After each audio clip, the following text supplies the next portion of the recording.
আজকে আপনাদেরকে দেখাবো কিভাবে চিংড়ি মাছ ডিমগুলোকে গাছের শিকড়ে টিকরে লাগিয়ে দেয়।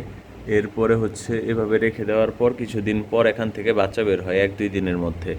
এই যে দেখুন, এই জায়গায় একটা গাছের শিকড় নিচ্ছে, এটার ভিতরে ডিমগুলোকে লাগানোর চেষ্টা করতেছে। অলরেডি 2টা লাইগা গেছে দেখা যাইতেছে। এখন এই মাছটা সরলে বোঝা যাবে যেখানে ডিম লাইগা থাকবে। আপনাদের এখানে যদি চিংড়ি মাছ থাকে, এমন ব্লু কালার শ্রিম্প অথবা রেড ভেলভেট শ্রিম্প, আপনারাও দেখতে পারেন খেয়াল করে। এই যেখানে কিন্তু ডিম অলরেডি লাইগা গেছে, আমি দেখতে পারতেছি যে শিকড়ের মধ্যে ডিম লাগছে, আপনারাও হয়তো বা দেখতে পারতেছেন। আপনারা কিন্তু এমনই আমার চ্যানেলে খুব ইউনিক নিত্য নতুন ভিডিও পাওয়ার জন্য চ্যানেলটাকে সাবস্ক্রাইব করে দিতে পারেন।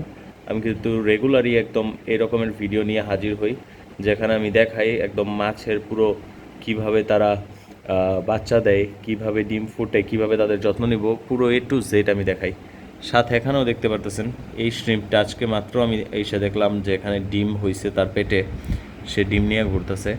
আর একটা রেড কালার শ্রিম্প আছে আমার, ওইটা মনে হয় কোনো জায়গায় হাইট করে আছে, এই জন্য ওকে দেখতে পারতেছেন না। রেড কালার শ্রিম্প এই যে এইটার পেটেও ডিম দেখতে পারতেছেন, এই যে রেড কালার শ্রিম্পটা, ওই যে পেটের মধ্যে ডিম এটারও। তো সব শ্রিম্পগুলোই আলহামদুলিল্লাহ খুব ভালো ডিম দিচ্ছে। আপনারাও আমার কাছ থেকে চাইলে শ্রিম্প কিনে নিতে পারেন। আর যারা আমার চ্যানেলে রেগুলার হবে সাবস্ক্রাইবার, তাদেরকে তো আমি এমনি ফ্রিতেই দিই, আপনারা জানেন ফ্রিতে অনেক কিছু দিয়ে দিই। আপনাদের যা প্রয়োজন আপনারা কমেন্টে জানাতে পারেন। ওই যে ডিম ওই লাগাই দিছে, ওই যে দেখেন দেখেন দেখেন ডিম কিন্তু লাগা গেছে, ওই যে ডিম লাগা গেছে, দেখছেন ডিম যে লাগছে দেখছেন। এখান থেকে 1-2 দিনের ভিতর বাচ্চা হয়ে যাবে।